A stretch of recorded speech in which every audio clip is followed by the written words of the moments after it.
let's start today's lecture.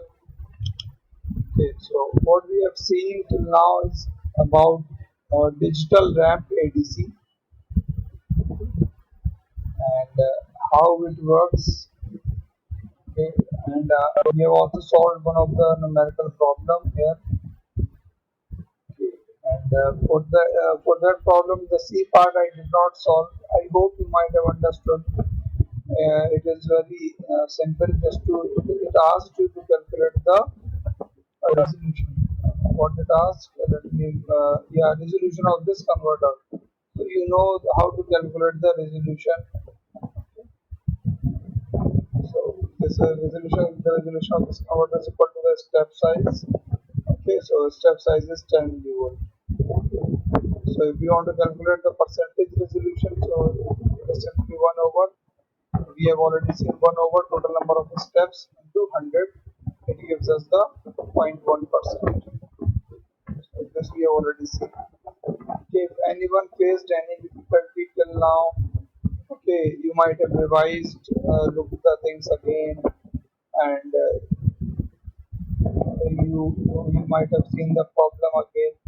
So if anyone faced any problem in ADC and in this problem, you can ask.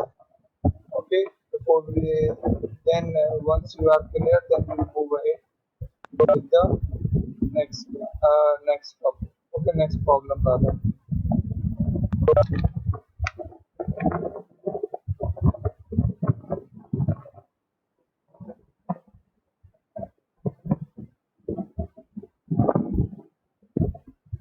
Okay, I hope there is no doubt and no problem.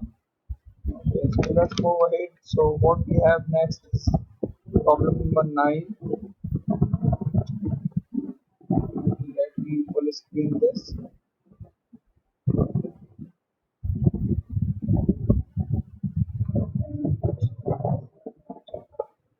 Okay. What problem number 9 says, for the same ADC that we were talking about, it means the number of bits are same. Okay, the resolution is same. So for the same ADC, determine the approximate range of analog input voltages that will produce the same digital result of this. So as I told you that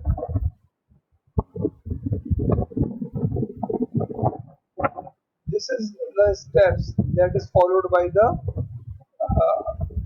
this is how the VAX changes. Okay, this is how VAX changes, and as I told you in the previous class that VA can be anywhere. Okay, let's say the VA is there. Okay, so this step is 10 millivolt size. Okay, so if we are suppose we were here at step number 372. Okay, and then we reach to the step number 373.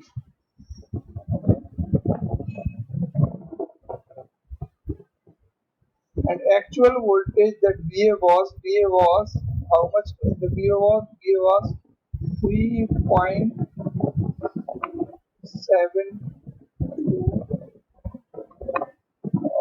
It was 728 also was there or not? I don't remember that. Let me check it. 3.7.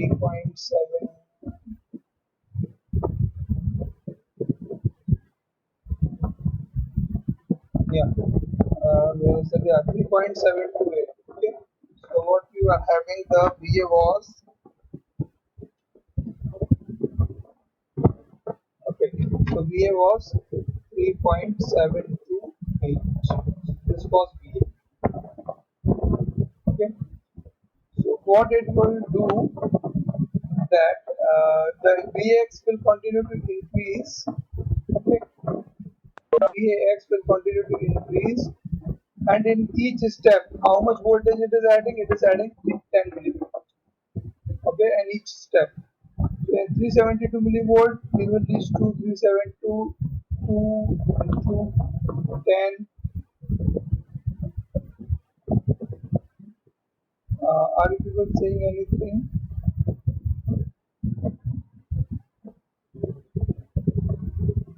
Okay.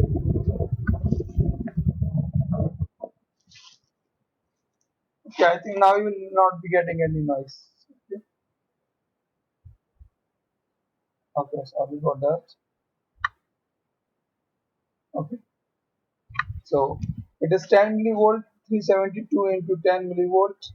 So that we have seen that what voltage it cost gave us was V 7.72 volts. Okay, but when we see 373, so what does 373 gives us? 373 multiplied with 10 millivolts, it gives us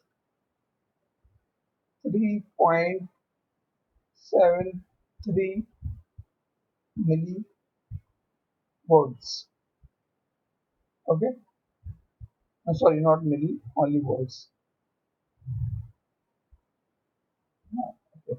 So now you see that what can our converter, what our steps can make is either the step can result a voltage of 3.72 or it can result a voltage of 3.73. Okay, so any voltage in between this, like you can see that 3.728, what is the input required voltage? This is in between these two. Okay, so in all these cases the answer will be 373 because the end of signal, end of conversion, end of conversion complement will be low when Vx greater than V. Okay, so B x कब बड़ा होगा जब B 373 हो जाएगा. ठीक है, तो इसका मतलब ये है कि अगर हमारा इन दोनों के बीच में कोई भी एनालॉग वोल्टेज हो, 372 और 373 के बीच में कोई भी एनालॉग वोल्टेज हो, तो हमें हमेशा हमेशा आंसर कितना मिलेगा? हमेशा हमें आंसर 373 ही मिलेगा. ठीक है, तो इसके बीच में कोई वोल्टेज हो, सपोज जैसे एक हमारा क्वेश्चन का वोल्टेज 3.728, अगर सपोज हमें क्वेश्चन में वोल्टेज दिया जाता कि 3.721, ठीक है, तब भी ये हमें आंसर कितना ही देता? 373 देता. अगर हम क्वेश्चन में दिया 3.725, तब भी हम आंसर में कितना देते? तब भी हमें आंसर 373 ही मिलता. ठीक है, तो ये हमें ये बता रहा है कि इन दोनों के बीच में ही, इसी रेंज में ही कोई भी एनालॉग वोल्टेज हो, इस रेंज में हमें आंसर हमेशा 373 मिलेगा, क्योंकि क्वेश्चन हमसे कह रहा है कि हमें वो वोल्टेज की रेंज निकालनी है जो कि क्या प्रोड्यूस करे, that will produce the same digital result of 373. तो डिजिटल रिजल्ट हमें कितना चाहिए? 373 चाहिए. तो आप देखिए 372 से ज्यादा हो और बीच में 373 से कम हो, कोई भी वोल्टेज हो, हमेशा हमें डिजिटल आंसर कितना मिलेगा? 373 ही मिलेगा. ठीक है, I hope you understood this. Okay, so the range of voltage is clear. We can use a threshold voltage, but that is not like we can say that the threshold voltage 372 minus threshold voltage to 373 threshold voltage, but normally the threshold voltage is very small and we ignore this, so we directly write that any voltage in between this range is the answer. Okay, see, we are talking 10 millivolts and threshold voltage given in the question was I think it is zero point 0.1 millivolt. Let me check it. If you don't remember, it is given here. Where is that? Yeah, threshold voltage is zero point 0.1 millivolt. Okay, so it's like 100 times smaller than the step size. Okay, so 100 times smaller. So it is better to use. We can ignore the that threshold voltage. I hope this is clear to all of you. कि ये simple जो calculation भी है, ये सिर्फ और सिर्फ उसी के फंक्शन पर ही डिपेंड कर रहा है कि कैसे काम कर रहा है. सिर्फ स्टेप्स में काम करता है, उसी से हमने इसको कंपेयर भी किया है. Okay, so no question. So let's move ahead.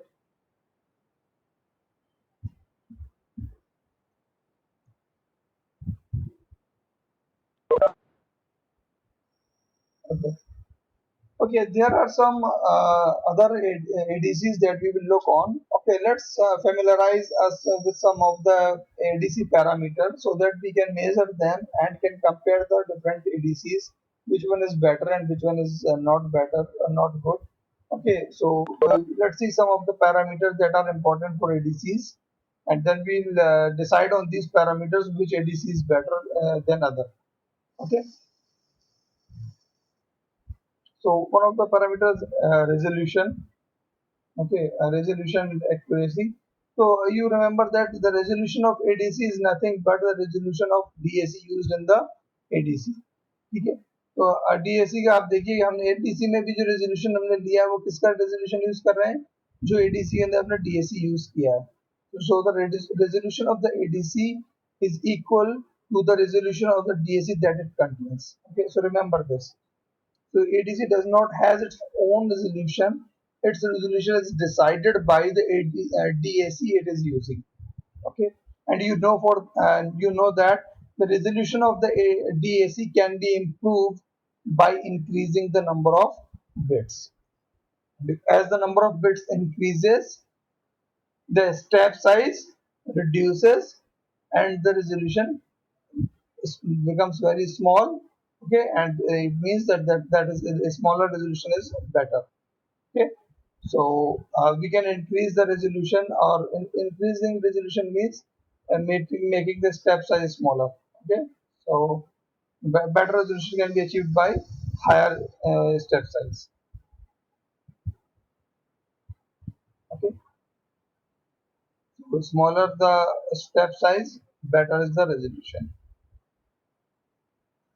Okay, in the previous case, even suppose like in the previous example, you can see that for this range, okay, for this range, so the error, you also know that the error is normally the same as the resolution.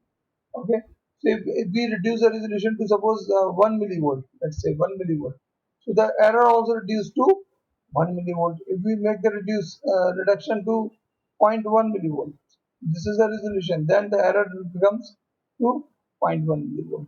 Okay, so just now we have seen this question, and this question tells us that whatever the analog voltage in this range, it will always give the answer as 373. Okay, तो हमारे पास अगर और resolution better होता तो हम इसको यहाँ पर भी कंपेयर कर पाते. 3.72, अगर हमारे पास सपोज 1 मिली वोल्ट का रेजोल्यूशन होता हम डेसिमल का थर्ड प्लेस भी यहाँ पर कंपेयर कर पाते. सपोज यहाँ पर हमारा रेजोल्यूशन ऐसा होता, 1 मिली वोल्ट रेजोल्यूशन हो जाता हमारा, तो हमें क्या फायदा होता, तो हम इस वोल्टेज को भी कंपेयर कर पाते, ये जो डिजिट है. ठीक है, 3.72, अब ये 1 है, और हमारा अगर तो हमारा ये स्टेप भी इंपॉर्टेंट है, 3.72, 3.723, तो ये सारे स्टेप्स अलग अलग हो जाते हैं अब. ठीक है, 3.72 अलग होता, 3.721 एक अलग स्टेप होता, 3.723 एक अलग स्टेप होता, 3.724 एक अलग स्टेप होता. ठीक है, 1 मिली वोल्ट रेजोल्यूशन होने पर. ठीक है, तो अब आप देखिए कि 3.72 के बाद भी हम डिजिट्स को कंपेयर कर पा रहे हैं. अभी हमारा क्या है कि 3.72 के बाद डिजिट को कंपेयर नहीं कर पा रहे हैं. एनालॉग वोल्टेज कुछ भी होता रहे, हमारा आंसर हमेशा 373 आएगा.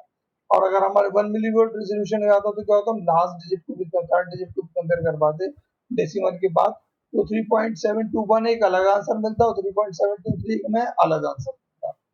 I hope you understood the importance of resolution. Smaller the resolution, better is the ADC. Okay. और आपको ये भी बात साथ में क्लियर हो गई कि रेजोल्यूशन और एरर एक ही चीज है. ठीक है, तो देखिए कि एरर हमारी कितनी हो सकती है, रेजोल्यूशन के स्टेप साइज के बराबर एरर है. 3.72, 3.73 इतनी एरर हो सकती है हमारी. ठीक है, तो हो सकता है हमारा आंसर होता 3.7209. ठीक है, हमारा एनालॉग वोल्टेज होता है, लेकिन हमारा ये तब भी 3.73 ही हमें देता.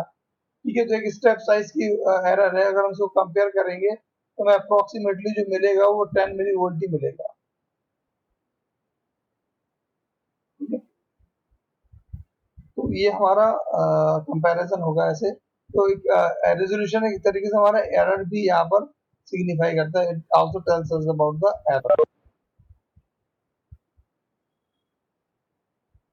Okay, and normally when we talk about this type of errors, okay, जब भी हम देखिए ऐसी स्टेयर केस एरर होंगी, जब भी हम स्टेयर केस ऐसे मेजरमेंट चल रहा है, ठीक है, और यहाँ पर हम बीच में एक लेवल मेजर कर रहे हैं, तो इसे हम क्या बोलते हैं, क्वांटाइजेशन एरर बोलते हैं। Okay, this is called the quantization error. Okay, क्योंकि या तो हम एक क्वांटाइज मींस एक फिक्स्ड है हमारे लेवल्स, हम सारे लेवल्स में फिक्स्ड लेवल्स है, तो एक लेवल हमारा क्वांटाइज लेवल ये है, क्वांटाइज लेवल ये है।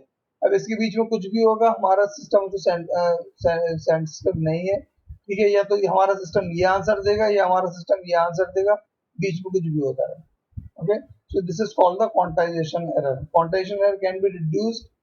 तो अगेन वही बात है कि अगर हम क्वांटाइजेशन एरर को रिड्यूस करना है, कैसे रिड्यूस करते हैं, by increasing the number of bits in the counter and DAC. तो जो काउंटर और जो डीएसी हम यूज कर रहे हैं, उसमें नंबर ऑफ बिट्स बढ़ा करके हम इस को रिड्यूस करते हैं। नंबर ऑफ बिट्स बढ़ाने से क्या होगा, नंबर ऑफ स्टेप्स बढ़ जाएंगे, ठीक है, नंबर ऑफ स्टेप्स बढ़ जाएंगे, तो हो सकता है इस स्टेप के अंदर दो स्टेप हो जाए, ठीक है, तो अब इस स्टेप के अंदर दो स्टेप होगा, तो अब इस वोल्टेज को दो अलग अलग लेवल पे वो आइडेंटिफाई कर सकता है।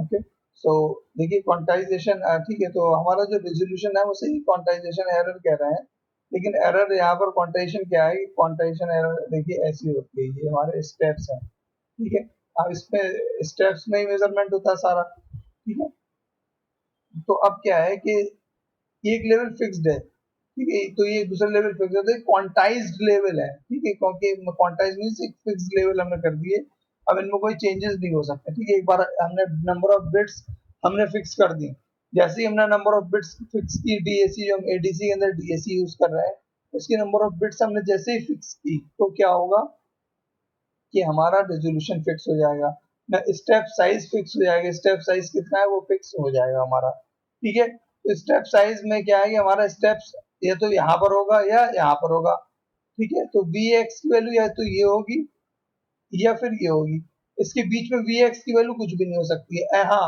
जो हम अप्लाई कर रहे हैं वोल्टेज वो बीच में हो सकता है, ये जो हम जिसको हम मेजर करना चाह रहे हैं, जिसको हम एनालॉग से डिजिटल कन्वर्ट करना चाह रहे हैं, वो बीच में कहीं भी हो सकता है, लेकिन हमारा जो एडीसी है, ठीक है, वो तो उसमें जो हमारा डीएसी का आउटपुट है वो बी एक्स, ये वो या तो ये वोल्टेज होगा या ये वोल्टेज होगा, तो हमें क्या है क्वांटाइजेशन एरर मिलेगी, जो कि क्वांटाइजेशन एरर क्या है, स्टेप साइज के बराबर हो सकती है, ठीक है, ये स्टेप साइज जो है, अगर ये बिल्कुल ही सोचो यहाँ पर हो, तब भी ये यहाँ पर जीरो ना कह करके, तो ठीक है, तब भी ये यहाँ पर होगा, तो क्या है, ये नेक्स्ट स्टेप पर जाएगा, ठीक है, तो ये हमारी क्या होगी, टोटल जो स्टेप साइज है हमारी क्वांटाइजेशन एरर के बराबर हो जाएगी। तो उसके लिए हम क्वांटाइजेशन एरर को कम करने के लिए क्या कर सकते हैं, इस स्टेप साइज को स्मॉल कर लें। तो अब देखिए, अगर हम यही केस हम लें, थोड़ा सा मैं इसमें आ, वो चेंजेस करता हूँ, ये मैंने एक स्टेप साइज के लिए बना दिया है। अब मैं यहाँ पर सर एक दूसरा डीएसी बना रहा हूँ, ठीक है,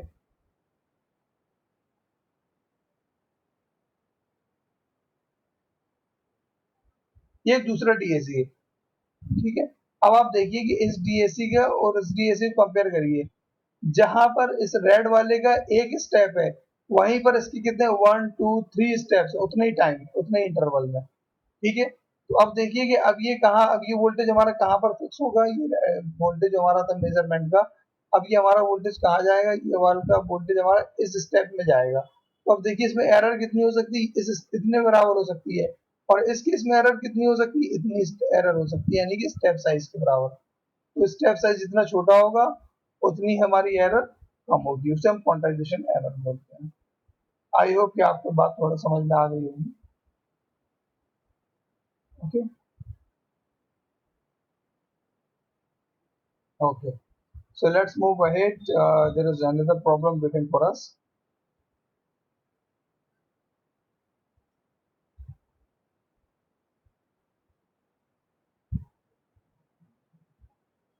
Okay, what it says, I hope you are following the things. Okay, and give definitely give your time after the class as well if you want to understand the things in a better way. or remember the things, because in online teaching at times things are not clear at the same time. Yeah, it may, because it maybe the voice is broken. If from your side the internet disruption is there, I can see some of you are joining and are leaving the meeting. That is because of the internet problem. Okay, so it is better for you. My advice is, after the class or after the day, whole day when your classes are finished, give your time to revise each and every class. Okay, okay, let's move ahead.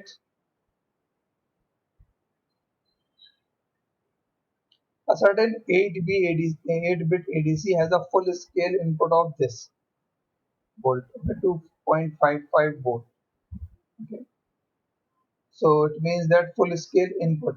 Okay, what it is saying, the full scale input means the VA is 2.55. ठीक है, तो अभी ये full scale input की बात कर रहा है, मीन्स कि अब इसमें इसका मतलब है कि इससे ज्यादा इनपुट हमें अप्लाई नहीं करना है। तो इसका मतलब ये है कि जब फुल स्केल इनपुट का मतलब यहाँ पर ये लिखा हुआ क्लियर कर दिया गया ब्रैकेट में, जब हम ये सिग्नल अप्लाई करेंगे तो इसका मतलब ये है कि डिजिटल आउटपुट क्या प्रोड्यूस करेगा, all bits as one produce करेगा। ठीक है, क्योंकि फुल स्केल है तो डिजिटल क्या होगा, करस्पॉन्डिंग सारी बिट्स वन हो जाएंगी। ठीक है, तो ये हमारा फुल स्केल आउटपुट हमारा ये प्रोड्यूस करता है। ठीक है, तो ये बात समझ में आ गई होगी। ठीक है, तो ये वी हम जब अप्लाई करेंगे तो हमें डिजिटल क्या कन्वर्जन मिलेगा इस वी का 2.55 का, हमें आंसर मिलेगा ऑल बिट्स एज वन।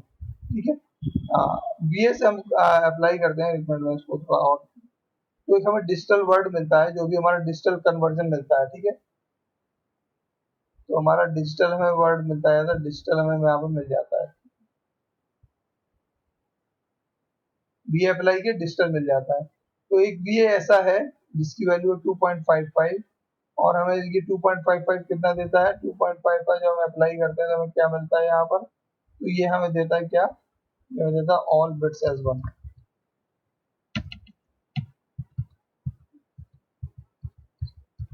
ठीक है, तो ये ऐसा है कि हम कोई भी, वैसे नॉर्मली हम कोई भी वी अप्लाई करेंगे हमें डिजिटल आउटपुट मिलेगा, तो लेकिन जो 2.55 ये हमें क्या देगा, ये ऑल बिट्स वन दे रहा है। ये इन्फॉर्मेशन हमें क्वेश्चन में दी गई है। It has a specified error of this much percentage, 0.1% full scale error हमें दी गई है। ठीक है, तो हमें ये एरर दे दी गई। Determine the maximum amount by which the VAX output can differ from the analog input। तो बस हमें वही है कि हमें ये निकालना है कि कितना एरर आ सकती है इसमें। ठीक है, मीन्स कि VAX हमारा स्टेप्स में चेंज होगा, तो VAX, ठीक है, VAX और वीए में कितना डिफरेंस आ सकता है। ठीक है, तो हमें ये निकालना है। तो मैंने जैसे भी आपको बताया, क्योंकि वीएक्स तो क्या स्टेप्स में चलता है। ठीक है, तो हो सकता है कहीं पर बीच में ये आ जाए और ये ज्यादा उसके आगे निकल जाए। ठीक है, तो इसके लिए हमें क्या करना पड़ेगा, और यहाँ पर क्या पूछा, मैक्सिमम अमाउंट निकालना है हमें, कितना मैक्सिमम डिफरेंस पॉसिबल है वो हमें कैलकुलेट करना है। ठीक है, तो अभी जो डेटा दिया गया है वो आपको क्लियर है। सो आपको ये बात पता होगी कि हमें फुल स्केल दे दिया गया है, फुल स्केल हमें दे दिया गया है, फुल स्केल वैल्यू क्या है, टोटल नंबर ऑफ स्टेप्स में पता है, तो हमें इस आसानी से स्टेप साइज निकाल सकते हैं। तो स्टेप साइज क्या हो जाएगा, आप जानते हैं। ठीक है, स्टेप साइज क्या होता है, full scale value divided by total number of steps, वो हमारा स्टेप साइज होता है। ये बात हमेशा याद रखिए। ठीक है, तो फुल स्केल हम देखिए ऐसे ही होता है। मैं आपको एक बार थोड़ा समझाने की फिर से दिखा दूं। देखिए ये ऐसे चल रहा होगा हमारा, ये ऐसे चल रहा होगा। ठीक है, और होगा क्या, फुल स्केल को तो फुल स्केल वैल्यू सपोज ये है, आखिरी स्टेप में जाकर के ये फुल स्केल वैल्यू पर पहुंच जाएगा। सपोज फुल स्केल वैल्यू हमारी जो भी फुल स्केल वैल्यू को हम यहाँ पे क्या लिख देते हैं, एफ एस ही लिख देते हैं।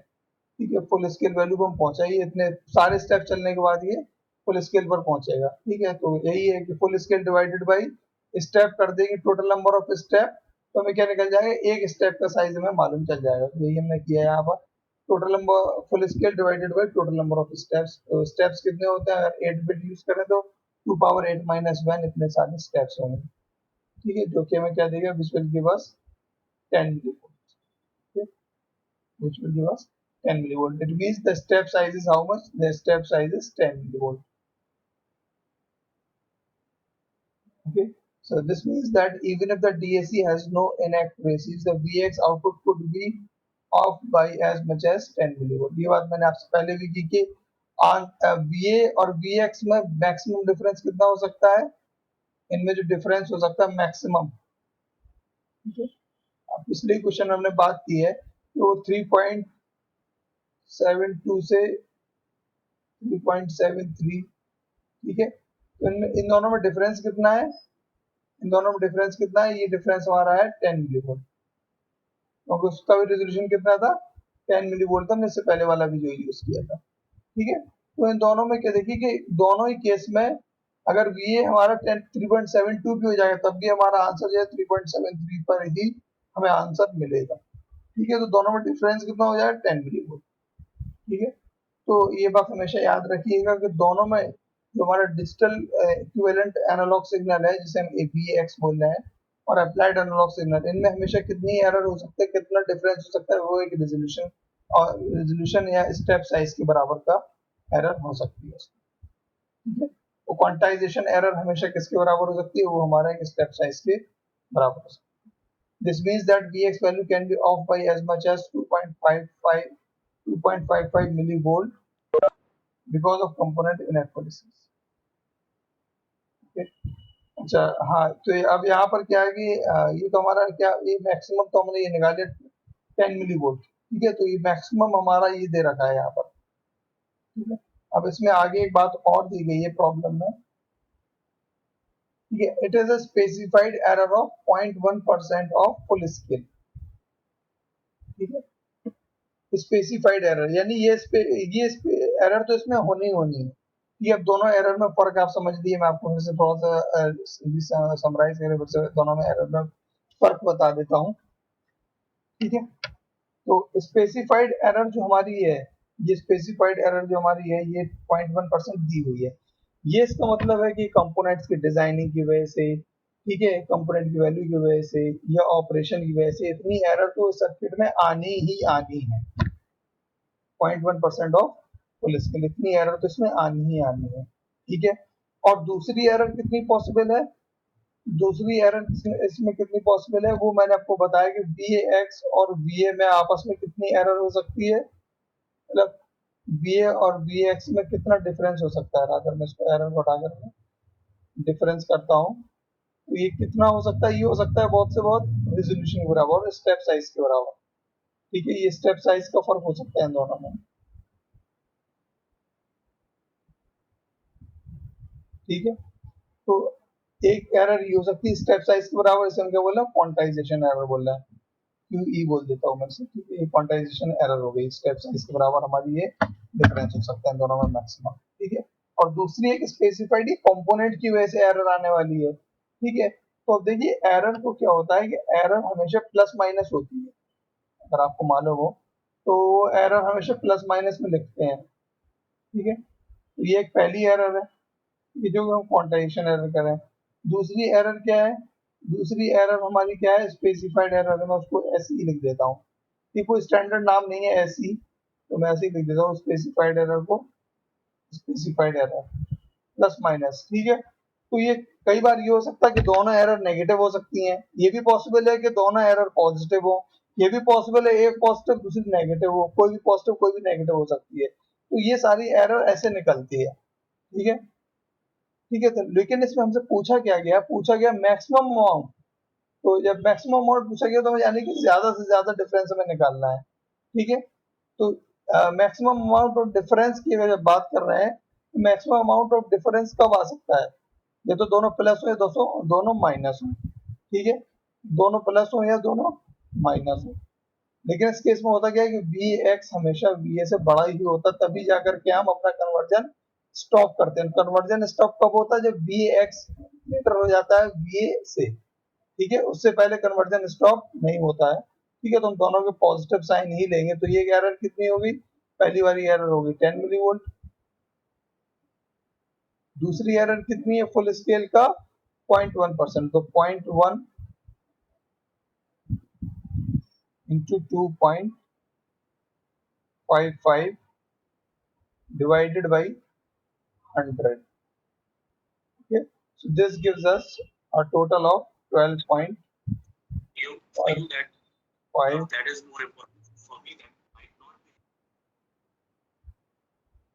So it gives us 12.55 milliliter. Okay, all of you kindly okay. Okay, I hope this clears the doubt about the error. Okay, so this second error is that you came across specified, it is because of the equipments.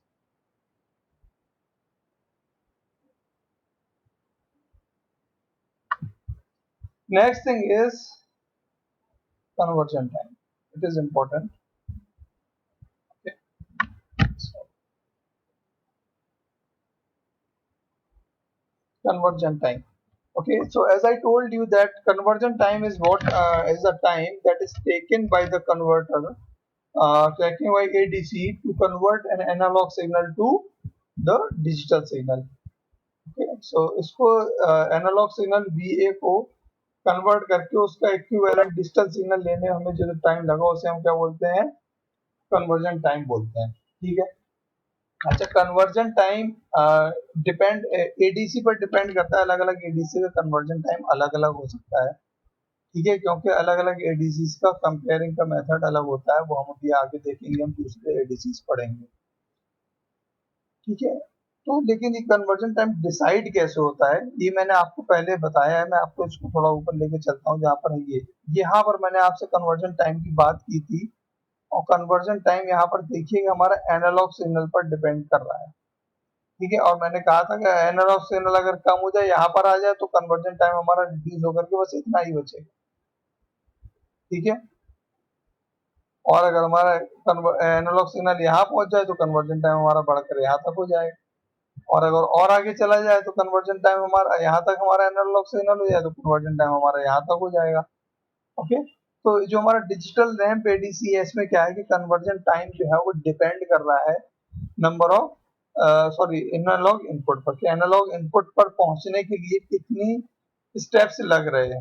ठीक है, जितने भी steps लगते हैं वो steps कैसे आते हैं, वो स्टेप्स आपको पता है कि वो हम क्या क्लॉक की वजह से आते हैं. ठीक है, तो कन्वर्जन टाइम में क्लॉक बड़ी इंपॉर्टेंट होती है. क्लॉक फ्रीक्वेंसी क्या है. ठीक है, तो क्लॉक फ्रीक्वेंसी क्या है, तो वो हमारा डिपेंड वो डिसाइड करता है हमारा कन्वर्जन टाइम. सपोज कि अगर हमारे 10 स्टेप्स लग रहे हैं, ठीक है, 10 स्टेप्स लगे कन्वर्जन में, तो 10 स्टेप्स लगेंगे. ठीक है, 10 स्टेप्स लगे. ठीक है, और एक स्टेप को चेंज होने में ये तो तरीके से आप समझिए काउंटर लगा हुआ है. काउंटर ईच स्टेप एक एक क्लॉक पे काउंटर बढ़ता जाता है, यानी कि कितनी 10 क्लॉक आ गई होंगी, तो 10 क्लॉक साइकिल आ गई होंगी. ठीक है, तो 10 क्लॉक साइकिल हो गई होंगी इसमें. ठीक है, मल्टीप्लाई नहीं करना है यहाँ पर. ठीक है, तो इसको मैं अगर ठीक है, तो 10 स्टेप साइज पहुंचने में मैं ये हटा देता हूँ. ठीक है? हाँ, तो 10 स्टेप साइज पहुंचने में 10 क्लॉक साइकिल लगी होगी. इसका मतलब हमें 10 क्लॉक साइकिल के बराबर टाइम लगा होगा. तो एक क्लॉक साइकिल का टाइम पीरियड कितना है, अगर हमें एक क्लॉक साइकिल टाइम पीरियड बदल जाए तो क्या हो, 10t हमें टाइम लगेगा कन्वर्जन करने में. अगर सपोज दूसरा इनपुट हो जाए, वो ले रहा है हमारा 20 स्टेप्स ले रहा है कन्वर्जन होने में. ठीक है, तो हमें कितना टाइम लगेगा कन्वर्ट करने में, तो हमें कन्वर्ट करने में 20 क्लॉक साइकिल लगेंगी. ठीक है, 20 क्लॉक साइकिल लगेंगी, 20 क्लॉक साइकिल, और हमें इससे कितना 20t का टाइम हमें लगेगा. ठीक है, तो ये ऐसे सारा कन्वर्जन हो रहा है. ठीक है, अच्छा, तो हमें सबसे ज्यादा कन्वर्जन कब टाइम कब लगेगा कन्वर्जन करने में, किस इनपुट के लिए हमें सबसे ज्यादा कन्वर्जन टाइम लगेगा, तो बता सकते हैं एनालॉग इनपुट कौन सा हो जिसके लिए हमें कन्वर्जन टाइम सबसे ज्यादा लगेगा. Any answer.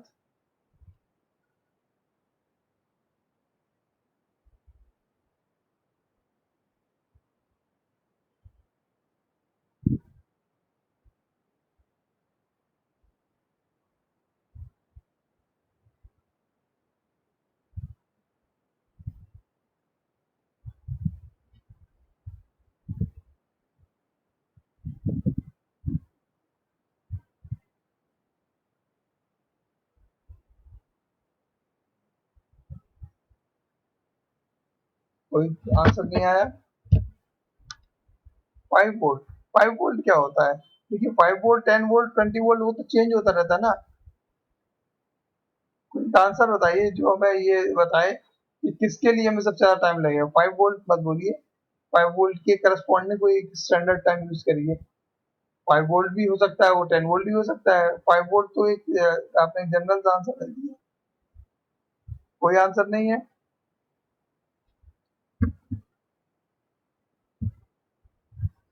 चलिए मैं बता देता हूँ। फुल स्केल सिग्नल के लिए जब भी हमारा सिग्नल फुल स्केल पर होगा मीन्स कि ऑल बिट्स 1 होगी। ओके, जब ऑल बिट्स 1 होंगी तब, जब ऑल बिट्स 1 हो जाए, सपोज हम जितने भी बिट का यूज करते हैं, ये 6 बिट का है, तो 6 बिट 0 0 सारी पूरी जब तक 1 तक नहीं पहुंच जाता तो इसको क्या होगा, सारे स्टेप्स कवर करने पड़ेंगे। तो जो भी है तो क्या होगा, इसमें मैक्सिमम टाइम लगेगा जब हम सारा, जब फुल स्केल इनपुट हम लगा देंगे। ठीक है, जब फुल स्केल इनपुट लगाएंगे मीन्स फुल स्केल इनपुट का मतलब ये है कि जिसकी करस्पॉन्डिंग क्या है, सारी बिट्स 1 1 1 1 हो जाए। ठीक है, तो क्या होगा, हमें जीरो से लेकर सारे आखिरी स्टेप तक जाना पड़ेगा तो हमें मैक्सिमम टाइम लगेगा। ठीक है,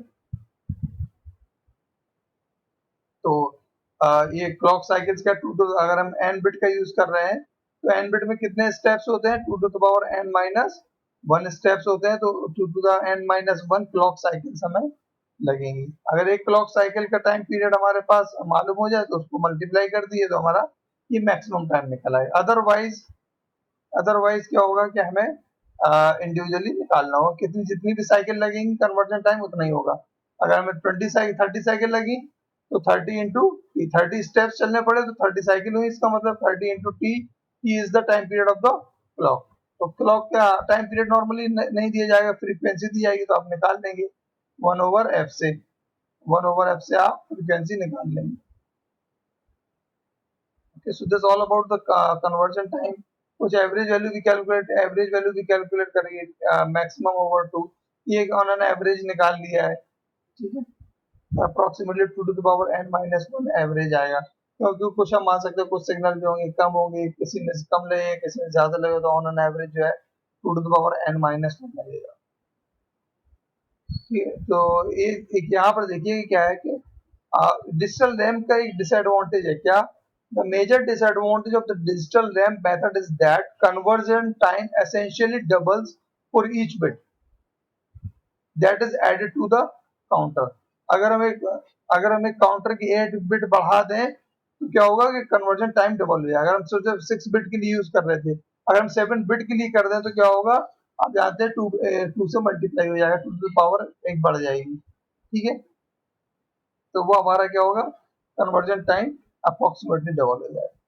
ठीक है, तो इसलिए क्या है कि so that the resolution can be improved only at the cost of longer conversion time. तो हम नंबर ऑफ बिट्स बढ़ाते हैं क्योंकि रेजोल्यूशन इंप्रूव हो जाएगा, लेकिन रेजोल्यूशन इंप्रूव होगा तो यहाँ पर हमारा कन्वर्जन टाइम क्या होगा, ज्यादा लगेगा। तो ये ट्रेड ऑफ आ गई। डिजिटल लैंप की पर्टिकुलरली बात कर रहे हैं, क्यों, क्योंकि ये इसका कन्वर्जन टाइम जो है एनालॉग वोल्टेज पर डिपेंड करता है। जैसे जैसे एनालॉग वोल्टेज बढ़ेगा, चेंज होगा, वैसे ही कन्वर्जन टाइम बढ़ता जाएगा। अगर हम इसको ज्यादा वोल्टेज को मेजर करने के लिए नंबर ऑफ बिट्स इंक्रीज करें तो क्या होगा, conversion time double, maximum conversion time जो है वो डबल हो सकता है। ठीक है, तो लेकिन रेजोल्यूशन इंप्रूव हो जाएगा। तो ये ट्रेड ऑफ है, या तो अच्छा रेजोल्यूशन मिलेगा या कम कन्वर्जन टाइम मिलेगा, दो में से हमें एक चीज को सिलेक्ट करना होगा।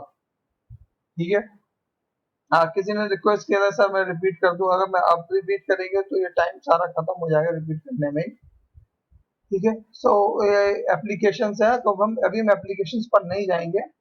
अभी हम दूसरा एडीसी भी देखेंगे। अच्छा, यहाँ पर एक लाइन लगी है, however the relative simplicity of digital ramp converter is an advantage over more complex higher speed ADCs. तो दूसरे एडीसीज हैं जिनकी स्पीड ज्यादा होती है लेकिन क्या उनकी कॉम्प्लेक्सिटी बढ़ जाती है, सर्किट कॉम्प्लेक्स होता है। ठीक है, तो हम वो देखेंगे भी बाकी एडीसीज कौन से हैं, कॉम्प्लेक्सिटी उनकी कैसे बढ़ रही है। ठीक है, और स्पीड उनकी कैसे बढ़ रही है, वो सारी चीजें भी देखेंगे। उसके बाद हम फिर एप्लीकेशन पर आएंगे। Okay, so let's finish this class here. I ask you to give your attendance on WhatsApp group, and if you have any